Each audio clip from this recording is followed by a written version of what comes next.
우리 주 예수 그리스도 안에 있는 형제 자매 여러분, 나는 오늘 우리의 감사에 대해서 함께 나누려고 합니다. 여러분, 무엇 때문에 감사하십니까? 최근에 여러분들이 진심으로 마음을 다하여서 하나님께 감사한 이유가 무엇입니까?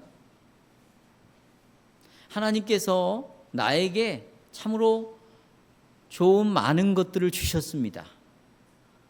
하나님은 약속하신 대로 그리스도 예수 안에서 우리의 모든 필요를 채워주시고 있습니다.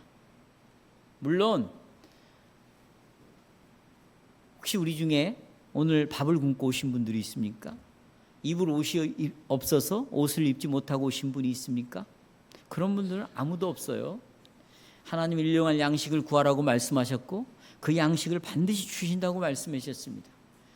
우리가 주셨음에도 불구하고 있는 것 때문에 감사하지 못하는 이유, 만족하지 못하는 이유는 욕심 때문입니다. 그러니까 없는 것 때문에 불평하기보다는 있는 것 때문에 하나님이 주신 것으로 알고 감사해야 되죠. 그러니까 하나님께서는 우리의 필요를 채워주십니다. 그래서 여러분 감사하십니까? 그렇다면 내 필요를 주시기 때문에 나는 하나님 앞에 감사한다. 좋습니다. 감사해야죠. 그렇다면 만약에 하나님께서 좋은 것으로 주시지 않는다면 어떡하시겠습니까? 내 필요를 채워주시지 않는다면, 내가 원하는 것을 하나님이 주시지 않는다면 그래도 감사하시겠습니까? 아니면 감사할 이유가 없는 것입니까? 예, 그렇습니다. 우리는 내가 무엇을 원하는가에 따라서 감사가 시작이 됩니다. 내가 원하는 감사의 조건이 무엇이냐에 따라서 감사를 결정합니다. 여러분, 무엇 때문에 감사하십니까? 감사하는 것 중심에 도대체 무엇이 그 중심에 자리를 잡고 있습니까? 나는 감사합니다라고 말하는 그 시작이 무엇입니까? 어떻게 감사하십니까? 무엇 때문에 감사합니까? 저는 오늘 이 서론에서 말씀드린 이 내용의 주제를 이렇게 정했습니다. 주제를 다 보십시오. 하나님의 구속의 은혜 가운데서 구원을 먼저 두었습니다. 내가 받은 구원을, 그 은혜 가운데서 구하여 얻은 모든 것을 감사해야 된다. 두 가지를 말씀드립니다. 첫째, 감사의 시작은 죄의 용서의 은혜부터 시작돼야 됩니다.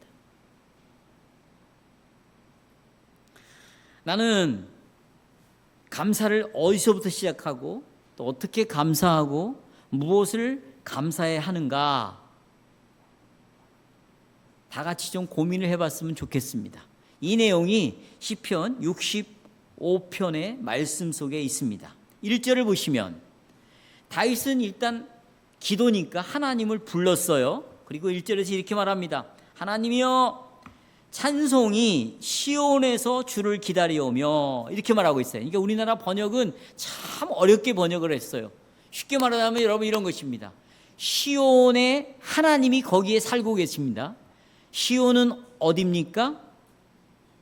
예루살렘이죠. 예루살렘에는 무엇이 있습니까? 성전이 있습니다.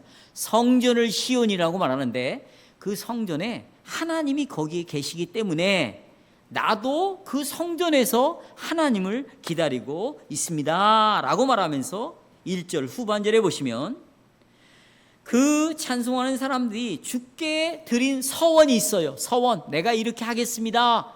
이렇게 서원, 기도, 이것을 반드시 이루어 주시옵소서, 또 이루어지게 하여 주시옵소서.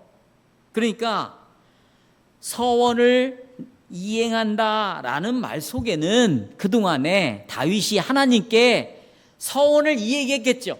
하나님 이렇게 해주세요. 그러면 내가 이렇게 하겠습니다. 부탁을 했겠죠. 그러니까 하나님께서는 그 기도를 들으시고 다윗의 기도를, 서원을, 소원을 응답해 주셨어요. 응답. 하나님이 내 기도를 들어주셨으니까 이제 나도 내가 하나님께 하는 서원을 내가 이행하겠습니다. 지금 그 내용입니다. 그것이 이제 1절에 나오는 것이에요. 2절 보시면 서원을 이행하는 이유가 뭐냐면 2절에 기도를 들으시는 주여 그랬습니다. 그러니까 우리의 기도를 하나님이 들어주시죠. 그러니까 주님께서 기도를 들어주시기 때문에 그 2절에 보시면 모든 육체가 다 주께 나오는 거예요. 그러니까 육신의 몸을 가지고 있는 사람들은 다 기도를 들으시는 하나님께 나아가는 것이에요.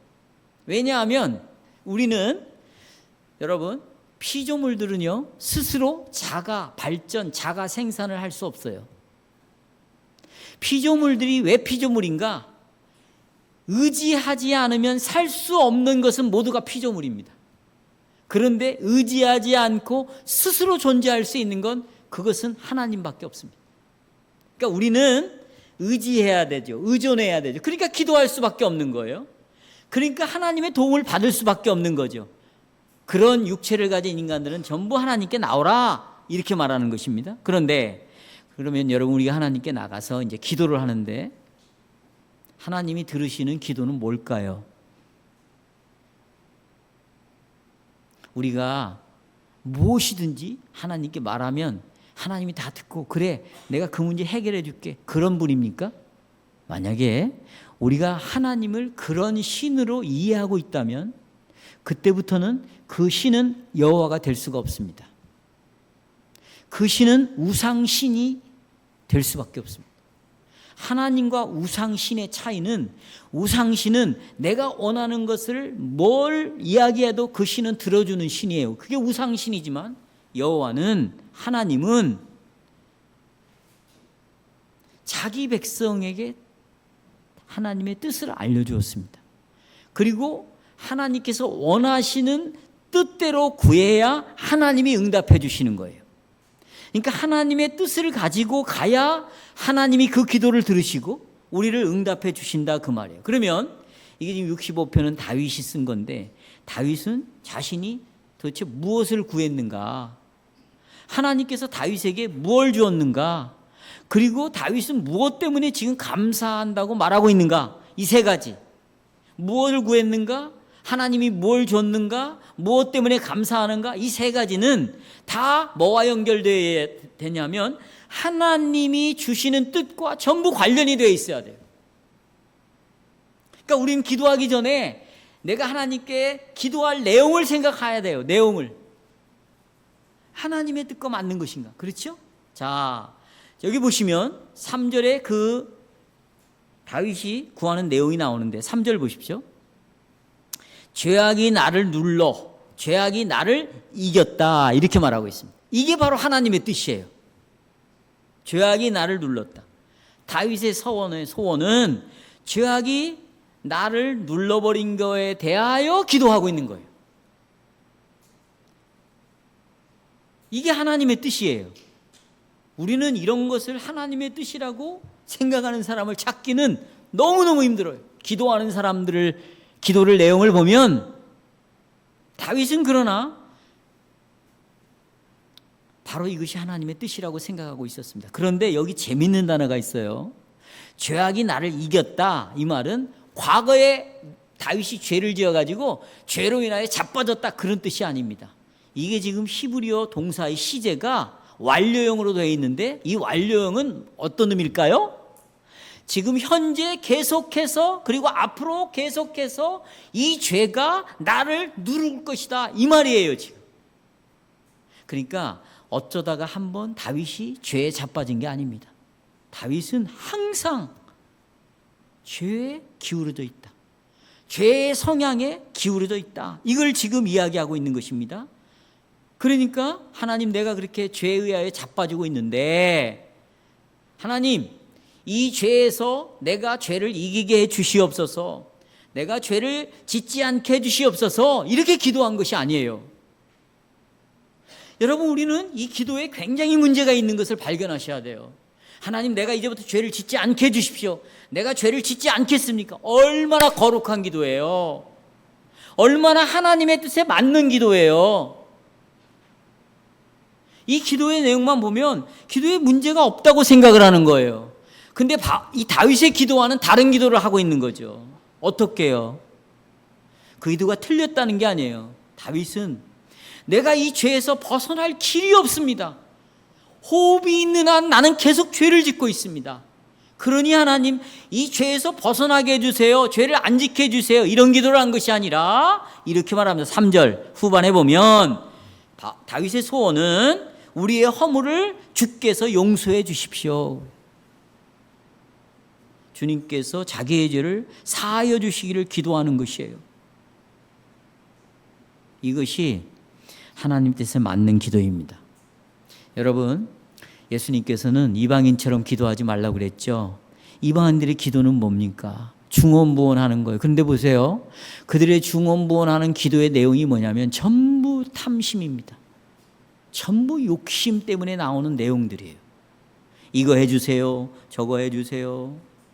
자기 탐욕을 이루어 달라는 것이죠. 그러나 참된 진짜 기도는 하나님의 뜻대로 구하는 것입니다. 여러분의 기도는 어떤 기도죠? 여러분 정말 하나님의 뜻 안에서 기도를 하고 있습니까? 하나님의 뜻이 이루어진 것 때문에 여러분 정말 감사하십니까? 아니면 세상 사람들처럼 내 욕심이 이루어진 것이 내 기쁨과 감사의 제목입니까? 여러분이 기도한 제목들은요, 내가 늘 이야기하지만 돈만 있으면 다 해결되는 기도예요. 뭐만 있으면? 돈만 있으면. 여러분 한번 기도의 내용들을 보세요. 다 돈과 관련이 되어 있어요. 내 아들 좋은 대학 들어가게 해달라고. 돈이죠, 돈. 직장, 돈이죠. 결혼, 돈과 관련되어 있어요. 건강, 왜요? 돈과 관련되어 있어요. 건강해야 돈을 벌 수 있잖아요. 하나님의 뜻대로 구하는 기도는 그런 기도가 아니라는 것이죠. 거기 4절에 보시면 다윗은 무엇을 자기 복으로 삼았습니까? 보십시오. 이게 이제 3절과 연결되어 있는데 주께서 나를 택하셨다는 거예요. 그리고 나를 가까이 불렀다는 거예요. 오게 했다는 거. 어디로? 주님의 뜰이 어디입니까? 성전이죠. 그렇죠? 성전으로 나를 택해서 불러주셨다. 이런 은혜를 입은 사람이 바로 복이 있다라고 말하고 있습니다. 자, 그러면 여러분 여기 보시면 주의 뜰이 나오죠. 이게 성전인데 여러분 에덴 동산 창세기에 타락하기 전에 하나님께 세상을 천지를 창조하셨어요. 그래서 하나님은 천지 하늘과 땅에 아니 계신 곳이 없습니다. 그러나 특별히 하나님은 천지 중에 한 장소를 만드셨습니다. 그게 에덴 동산이에요. 그리고 나는 그 동산에 아담과 하와 너희들과 함께 있겠다. 내가 이 에덴 동산 함께 임재하겠다라고 그렇게 약속을 하셨어요. 그러니까 에덴 동산은 굉장히 특별한 장소죠. 그런 것처럼 이스라엘 백성들을 애굽에서 불러가지고 내가 어디든지 있지만 내가 특별한 장소에 있을 것이다. 그게 바로 성막이다. 그게 성전이다. 그랬죠? 자, 신약 시대에 와서 자, 에덴 동산, 성막, 성전, 신약에 와서 이제 교회가 세워졌어요. 근데 예수님께서 뭐라고 말씀하시면 내가 이 교회와 함께 하겠다고 말하고 있어요. 그러니까 하나님은 어디든지 계시지만 특별한 장소를 정하시고 거기에 함께 해 주셨어요. 바로 그 하나님이 계시는 곳에 다윗이 거기에 있다는 거예요. 그래서 다윗은 자기가 정말 복된 사람이라는 것입니다. 왜 하나님이 계신 곳에 내가 있는 것이 복을 받은 사람인가? 이게 중요하죠. 여러분, 바로 성전에서 이스라엘 백성들은 하나님을 만나는 것입니다. 성전은 하나님을 만나는 장소예요. 교회는 하나님을 만나는 장소죠. 그래서 교회가 중요한 겁니다. 그래서 교회가 복이 있는 곳이에요. 그래서 교회를 통해서 구원을 얻을 수 있는 거고요. 상처받은 사람들이 교회 안에서 치료가 되고 회복이 되는 것이에요. 낙심하고 근심 가운데 있는 사람들이 교회 안에서 근심이 사라지고 낙심이 아니라 이제 용기를 가지고 힘을 가지고 주를 위하여 소망을 가지고 살아가는 거예요. 왜? 교회 안에 하나님이 함께 하시니까. 그러면 여러분, 이 교회 안에, 교회는 건물이 아니라는 거 아시잖아요? 그러면 이 교회에서 어떻게 하나님이 함께 하십니까? 어떻게? 예배를 드리고 있는 것이에요. 예배는 하나님과 우리가 만나는 시간이에요. 그런데 여러분 보세요. 이 예배라는 것은요, 우리가 혼자 막 은혜를 받고 감동을 받고 내가 막 찬송을 뜨겁게 부르고 또 설교를 들 때 내 마음에 뭔가 막 와닿고, 그것이 은혜라고 생각하십니까? 성도 여러분, 예배라는 것은요, 일방적이지 않아요. 일단 먼저 하나님이 우리에게 찾아오십니다. 찾아오시는데 빈손 들고 오시지 않습니다. 말씀을 가지고 우리 가운데 오십니다. 그러면 이제 하나님이 찾아오셨으니까 이제 누구 차례입니까? 내가 믿음을 가지고 하나님께 나가는 거예요. 뭘 가지고 나갑니까? 말씀을 가지고 나가는 것이에요. 그러니까 하나님이 우리에게 찾아오시고 우리가 하나님께 나감으로 만나는 거예요. 쌍방적인 교제가 있는 것이 예배죠. 그런데 나가고 오는 방법은 말씀입니다. 예를 들자면 이거죠.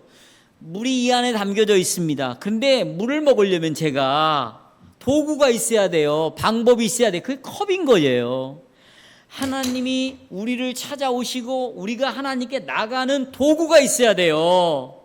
수단이 있어야 돼요. 그게 바로 컵과 같은 것인데 그것이 말씀이라는 것입니다. 그러니까 예배 시간에는 사람의 말과 생각과 경험과 자기 체험을 가지고 설교해서는 안 되는 거예요.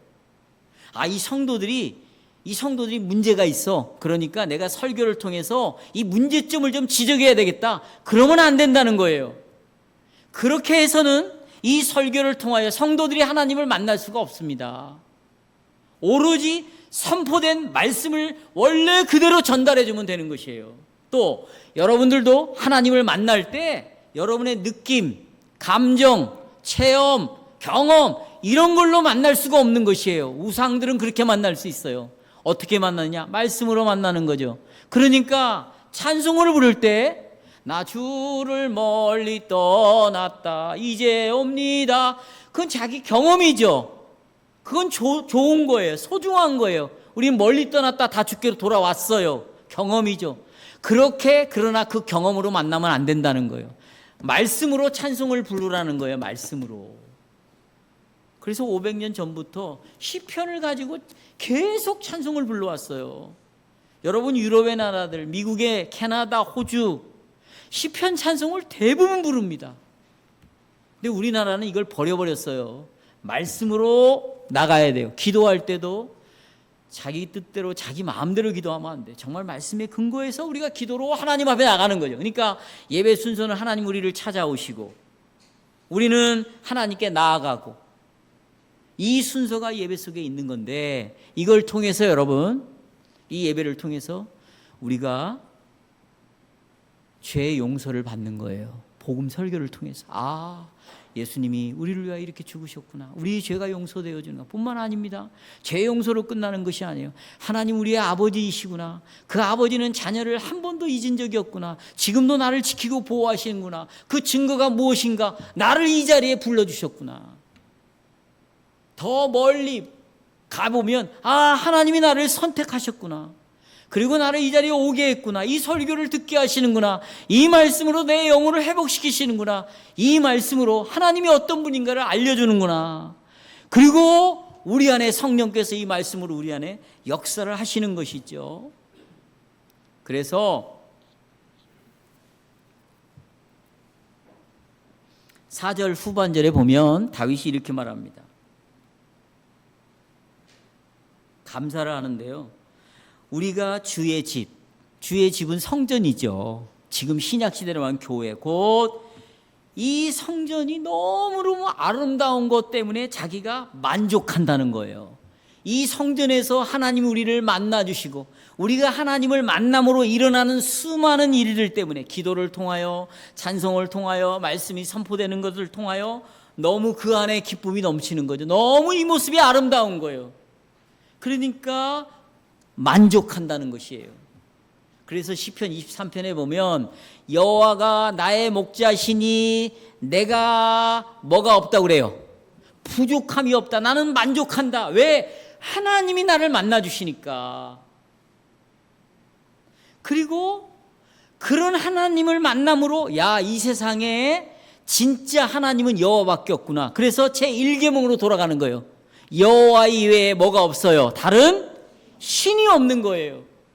그러니까 내가 눈에 보이는 피조물들을 하나님처럼 섬기지 않는 거예요.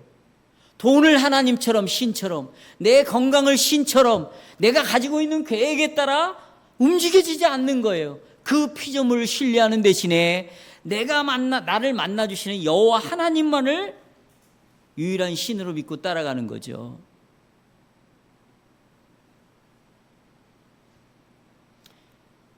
이 바로 하나님을 만나는 그 교회를 다윗은 사랑했어요. 이것이 소원이었어요. 그러니까 여러분, 다윗의 감사의 뿌리는 어딘가, 어디서부터 시작되었는가? 아까 말했어요. 2절에 나는 하나님 이 죄악이 나를 계속해서 짓누르고 있습니다. 이 죄에서 벗어날 수가 없습니다. 그런데 아버지 하나님께서 이 죄를 용서해 주셨습니다. 그것이 어디에서 일어납니까? 성전에서 일어났습니다. 이 사실을 알게 되었습니다. 성도 여러분, 이 세상에서 일어나고 있는 지금 수많은 문제들의 원인이 뭐라고 생각하세요? 전쟁, 그것이 무기로 싸우는 전쟁도 있고 또 경제적인 문제를 가지고 전쟁을 치르고 있어요. 여러분, 환경 문제, 경제 문제, 이거 문제의 원인이 뭐라고 생각하세요? 또 교회에서 수많은 일들이 일어나고 있습니다. 이 문제의 원인이 뭐라고 생각하세요? 여러분 자신에서도 많은 일들이 일어나는 원인이 뭡니까? 그게 문제의 원인은 성경은 죄라고 말하고 있어요. 죄입니다. 죄. 그러니까 전 역사에 있어서, 세계 역사에 있어서, 내 개인의 역사든지 교회 역사든지 풀어야 될 것은 이 죄가 용서받는 일입니다. 이것만큼 중요한 일이 없어요. 그러니까 하나님께서는 자기 백성을 부르시는데 언제 부르시냐면 난지 8일 만에 부르는 거예요. 핏덩이를 신약교회에서는 유아 세례의 자리로 부르죠. 그리고는 그 핏덩이에게 성부와 성자와 성령의 이름으로 하나님이 약속의 말씀을 줍니다. 그걸 세례라고 그러죠. 그때 보십시오. 세례 예식서를 보면 이 핏덩이에게 하나님이 이런 약속을 줍니다. 너는 죄인으로 태어났다, 얘야. 그러니 네 죄를 위하여 내가 아들을 예수를 보냈단다. 그리고 네 죄는 반드시 그 아들을 믿음으로 네 죄가 용서된단다. 이게 세례 때 우리에게 주시는 말씀입니다. 우리를 부르신 하나님께서 자기 아들을 우리에게 주셨고, 그리고 우리에게 약속하신 최고의 선물은 그 아들 때문에 내 죄가 용서받는 것이에요. 하나님께서는 우리의 소원을 여기에 두라는 거예요. 감사의 시작의 뿌리를, 죄가 용서되어졌다는 것에 내 감사의 뿌리를 두라는 거예요. 내 기도의 시작을 내 죄가 용서되어졌구나, 거기에 뿌리를 두라는 거예요. 이것이 하나님의 뜻이라고 우리에게 말씀하고 있는 거예요. 내 삶의 모든 시작은 죄 문제인데 하나님이 이 죄를 아들을 통하여 용서하셨구나. 우리의 소원이 여기에 있기를 원합니다. 왜요? 이것이 가장 귀중하기 때문이에요. 여러분, 가정이 있습니까? 몸이 건강하십니까? 재산이 있습니까?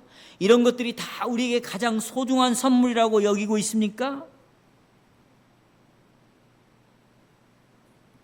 이런 것들이 우리가 가장 먼저 구해야 될 기도 제목이고 이런 것들 때문에 우리가 가장 먼저 감사해야 될 것이라고 생각합니까?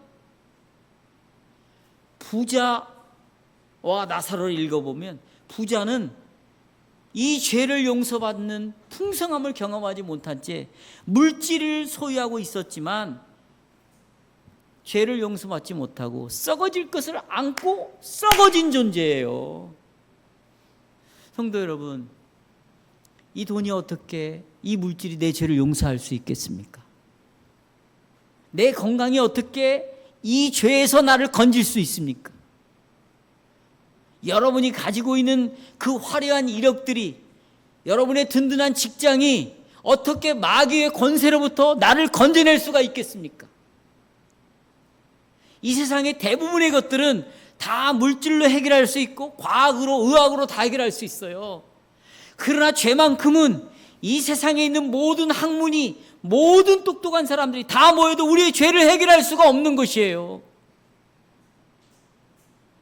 그래서 우리의 죄를 위하여 하나님은 자기의 아들 독생자 예수 그리스도를 이 땅에 보내신 거예요.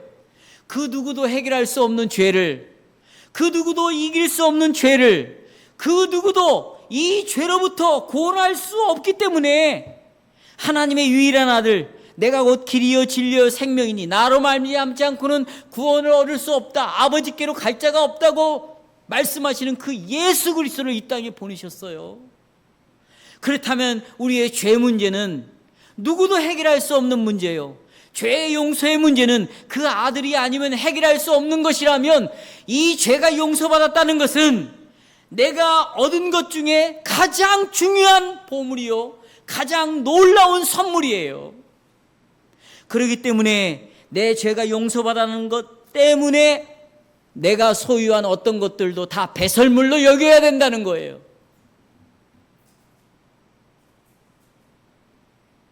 바로 이것이 교회 안에서 이루어지는 것입니다. 그러니까 교회 안에서 계속해서 이런 은혜가 넘쳐나야 되는 것이죠.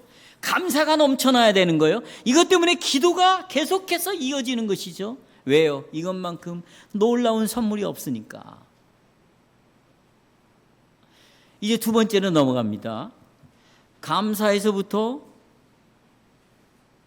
모든 것을 구하는 기도가 이제 시작이 됩니다. 죄가 용서받은 것 때문에 감사하고, 그래서 기도가 시작이 돼요. 그러면서 하나님께서 여러 가지 것들을 주십니다. 그 주시는 모든 것들에 대하여 우리가 감사해야 돼요. 5절 이하에 보면 다윗은 죄 용서함을 얻은 것 때문에 감사했습니다. 그리고 성전에 거하게 하시는 하나님께 감사를 했어요. 그리고 한 걸음 더 나가는데 5절을 보시면 우리의 구원의 하나님을 불러요. 그리고는 5절 보시면 땅의 모든 끝과 또 먼 바다에 있는 자가 누구를 의지한다는 거예요? 하나님을 의지한다, 이런 거예요. 또 이제 간단하게 보겠습니다. 6절 하나님의 능력을 또 의지하는데 주의 힘으로 산을 세우시며, 또 7절 바다의 설렘과 물결의 흔들림과 만민의 소요까지 진정시키는 하나님, 그러니까 자연과 역사를 주관한 하나님을 바라보면서 감사하는 거죠. 8, 9절 땅을 건고하사 물을 이제 주시는 거죠. 또 강에 물이 가득하게 하십니다. 그리고 그 물을 가지고 곡식을 주시는 하나님. 또 10절 단비를 내리셔서 싹을 나게 하시는 하나님. 11절 길에 기름이 떨어지도록 들의 초장에도 떨어지게 하시는 하나님. 또 12절 초장에는 양떼로 입히고 골짜기에는 곡식이 덮이게 하시는 하나님. 13절 그래서 이런 하나님을 저희가 즐거이 외치고 다 노래합니다. 자, 이제 아시겠죠? 자, 이제 하나님이 능력의 하나님이니까 하늘에서 비도 내리게 하시고 모든 것들을 이제 열매를 맺게 하고 추수를 거두게 하고 부유하게 하고, 그래서 하나님께 감사한다. 이런 것도 다 하나님이 주시는 거니까. 그렇다면 여러분, 이스라엘 백성들은 항상 이런 축복 속에서 하나님을 노래하고 감사의 기도를 드렸을까요? 이스라엘에게는 여러분 전쟁이 없었습니까? 흉년이 없었어요? 고난이 없었습니까? 그러면 그럴 때는 그들은 이런 감사의 노래, 기쁨의 노래를 부르지 않았나요? 이런 걸 여러분에게 주실 때는 여러분이 정말 기뻐하고 감사하고 그래서 하나님 감사의 기도를 드렸을 거예요. 그러나 그런 것만이 여러분의 인생이 전부냐고요. 고난이 옵니다. 눈물이 옵니다. 고통이 옵니다. 잠을 잘 수가 없어요. 이 근심과 걱정 때문에 내 삶을 살아내지를 못하는 거예요. 정신이 분열이 되어 오락가락 하는 거예요. 이런 것이 올 때 여러분은 정말로 감사하시냐 그 말이죠. 이 노래는, 지금 말씀드린 이 노래는 물질적인 복을 받을 때만, 내가 성공할 때만 시작된 노래가 아니에요. 아까 말씀드렸죠. 다윗의 이 노래의 뿌리는, 이 기도의 뿌리는, 이 감사의 뿌리는 나 같은 죄인의 죄를 하나님께서 용서하신 그 용서의 은혜에서부터 기도가 시작이 되었어요. 그리고 그 은혜 안에서 주시는 복들을 가지고 또 하나님께 감사를 했다 그 말이에요. 우리도 마찬가지입니다. 성도 여러분, 하나님께서 죄 용서의 은혜로부터 주시는, 거기서부터 기도가 시작이 돼야 되고, 그것 때문에 감사가 시작이 되는 거예요. 이것이 지금까지 말씀드린 시편 65편의 내용인데요. 이 내용을, 그러니까 이렇게 기도가 시작돼야 된다, 이렇게 감사가 시작이 돼야 된다 하는 내용을 신약에서도 65편을 똑같이 이야기하는 내용이 있습니다. 우리 보고 그렇게 살라고 하는 내용이 어디에 나오냐면 빌립보서 4장 4절입니다. 이제 4장 4절을 보세요.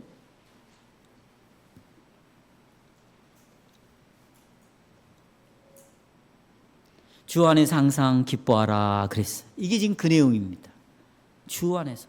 주 밖에서는 기쁨을 얻을 수가 없다. 주님 밖에서는 감사할 수가 없다. 주님 밖에서는 기도를 할 수가 없다. 만약에 주 밖에 있다면 너희들은 일시적인 것 때문에 감사할 것이다. 눈에 보이는 것 때문에 감사할 것이다. 그거죠. 여기 기뻐하라는 이 기쁨이라는 말은 지난 시간에 말씀드렸지만 감정이 아니에요. 행동을 묘사하는 것입니다. 행동은 곧 주님께 초점을 두는 거죠. 그렇죠? 자, 저를 한번 보세요. 우리가 65편을 봤습니다. 지금 이 다윗은요, 하나님이 여러 가지 것들을 주었지만 주신 것에 초점을 맞추는 게 아니에요. 자기 죄에 초점을 맞추는 게 아니에요.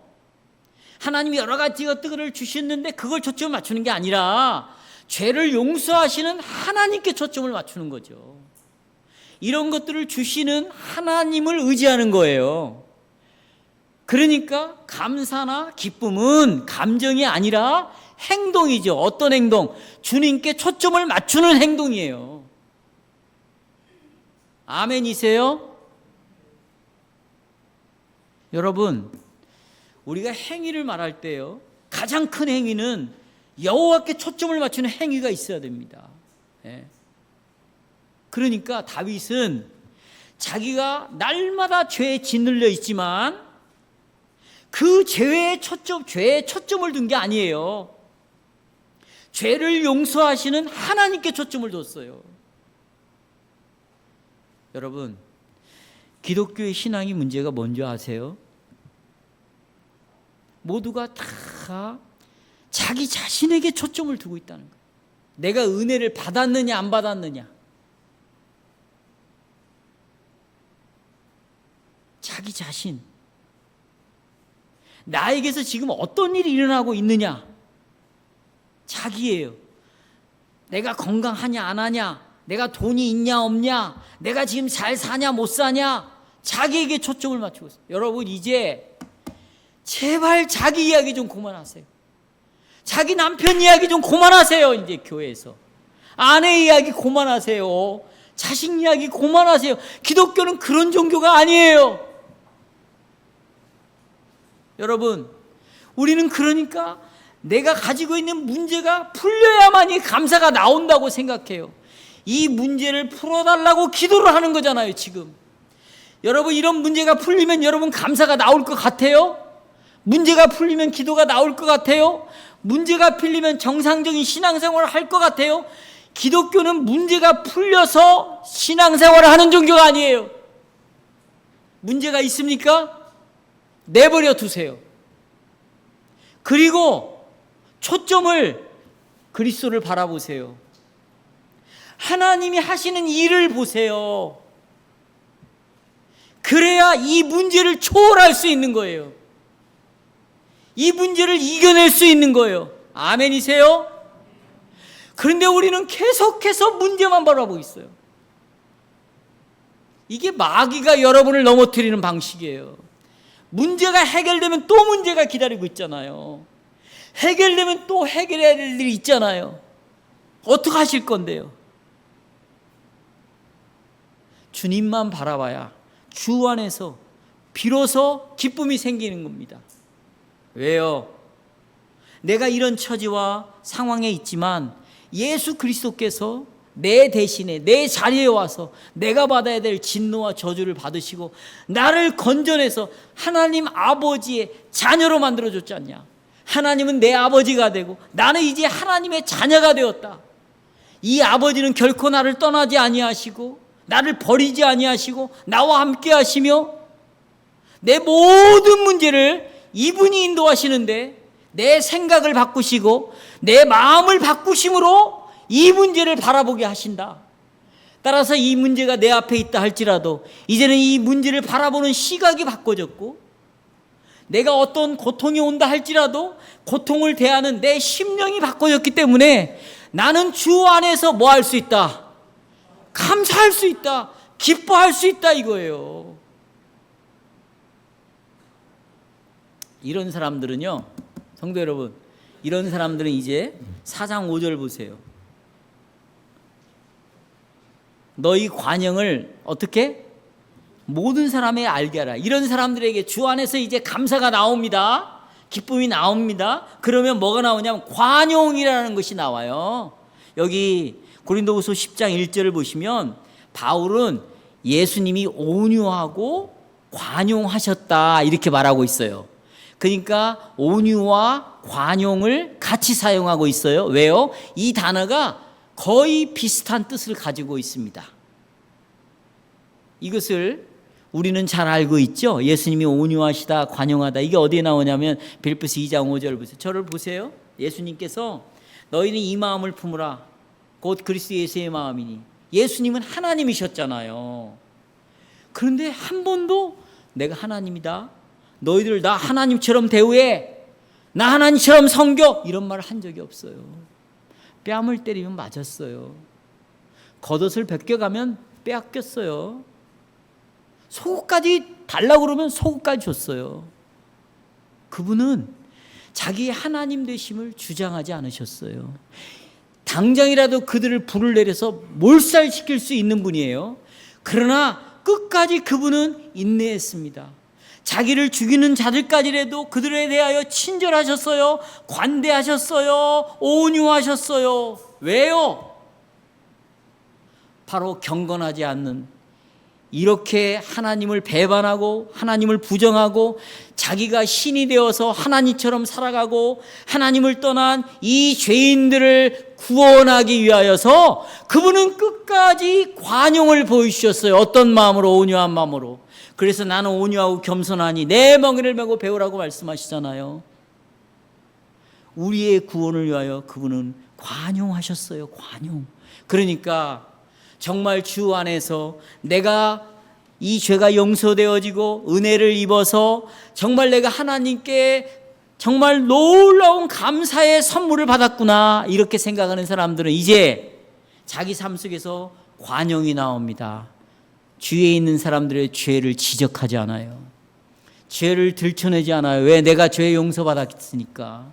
그리고 정죄하지 않습니다. 그리고 그들을 사랑하기 시작해요. 인내합니다. 친절합니다. 기다립니다.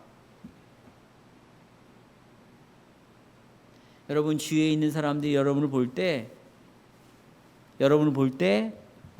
정말 너는 관용하는 사람이구나. 너는 정말 친절한 사람이구나. 너는 누구에 대해서 말할 수도 있지만 그것을 절제하고 있구나. 아, 너는 정말 그리스도를 닮아가고 있구나. 이렇게 여러분 이런 이야기를 들으면 우리가 얼마나 좋겠어요. 그렇죠? 얼마나 좋겠어요. 그러면서 여러분 7절을 보십시다. 7절. 그리하면 7절 같이 읽어볼까요? 시작. 지각에 뛰어난 하나님의 평강이 그리스도 예수 안에서 너희의 마음과 생각을 지키시라. 네, 성도 여러분, 우리가 다윗처럼 기도한다고 해도 내가 그러니까 내 죄가 용서되었어. 하나님이 나를 죄에서 건져내셨어. 이 은혜가 나한테 너무 놀라워. 그래서 나는 하나님께 감사의 기도를 드려야 되겠다. 우리가 기도를 해도 성도 여러분, 여러분이 갖고 있는 지금 어려움, 고통, 문제들은 바뀌어지지 않아요.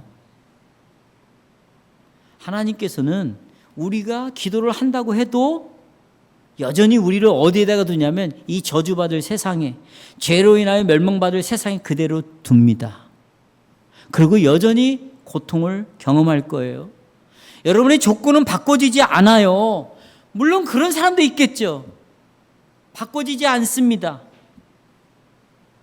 하지만 여러분, 하나님께서 아들을 보내셔서 여러분을 구원하실 때 여러분 지금 일시적인 조건들, 문제들, 현세적인 문제를 해결하라고 아들 예수님을 보내신 것이 아니잖아요. 돈이 없냐? 내가 돈을 주겠다. 건강하지 않냐? 건강을 주겠다. 이렇게 금방 없어질 것을 위하여, 썩어질 것을 위하여 아들을 보내신 것이 아니잖아요. 여러분에게 순간적이고 일시적인 평강을 주기 위하여, 기쁨을 조금 맛보기 위하여 아들을 보내주신 것이 아니잖아요. 여전히 여러분의 환경은 바꿔지지 않는다니까요. 변하지 않는다니까요. 갑자기 돈이 생기지 않는다니까요. 여러분의 부부관계는 갑자기 해결되지 않는다니까요. 그럼 뭐가 해결되느냐? 모든 지각에 뛰어난 평강이 우리에게 온다는 거예요. 보세요. 여기 보세요.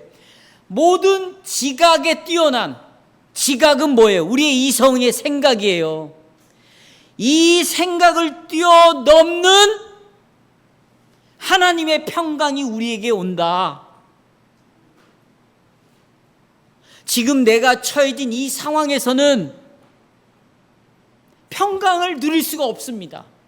그런데 이 평강이 나올 수 없다고 생각하는 바로 그런 상황 속에서, 평강이 나올 수 없는 그런 환경 속에서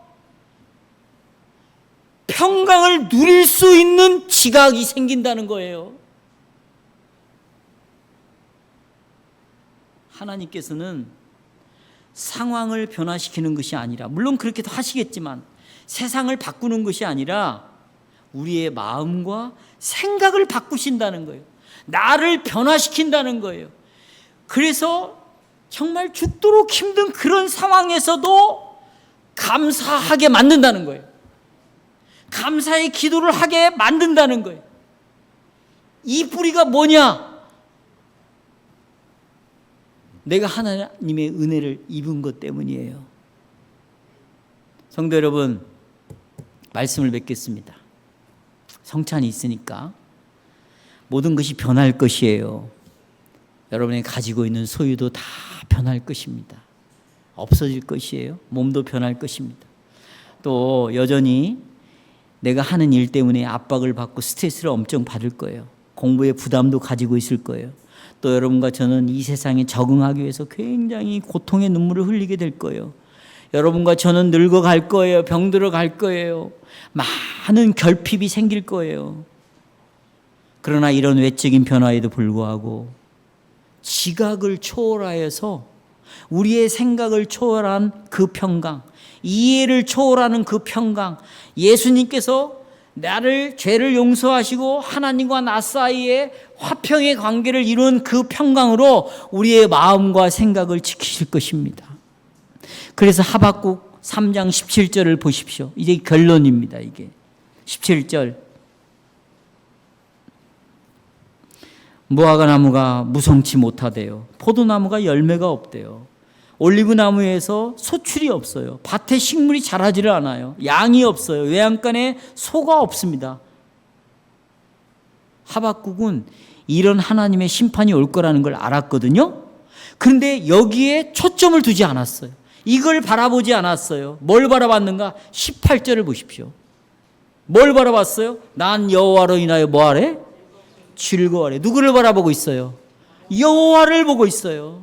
내 죄를 용서하시고 나를 구원하시고 나를 다시 은혜의 자리로 이끌어갈 여호와를 바라보고 그 안에서 주 안에서 뭐하고 기뻐하고 있어요. 보세요. 나의 구원의 하나님을 인하여 뭐하리라? 기뻐하리라. 그래서 또 보십시오. 주 여호와는 나의 힘이시라 그랬습니다. 이렇게 비참한 상황 속에서도 내 형편은 변하지 않았지만 영원히 하나님이 나를 구원할 것을 믿었고 그래서 감사의 노래를 지금 하고 있습니다. 성도 여러분, 하박국은 괴로운 환경이 아니라 죄에서 구원하신 그 하나님을 보고 기뻐했어요. 찬양했어요. 마찬가지로 예수 그리스도 안에 있는 여러분과 저에게 지각에 뛰어나신 하나님의 평강으로 어떤 상황이 있든지 누구를 만나든지 어떤 일이 벌어지든지 내 마음과 생각을 지키시는 그 하나님께 그 그리스도에게 영광을 돌리시기를 바랍니다.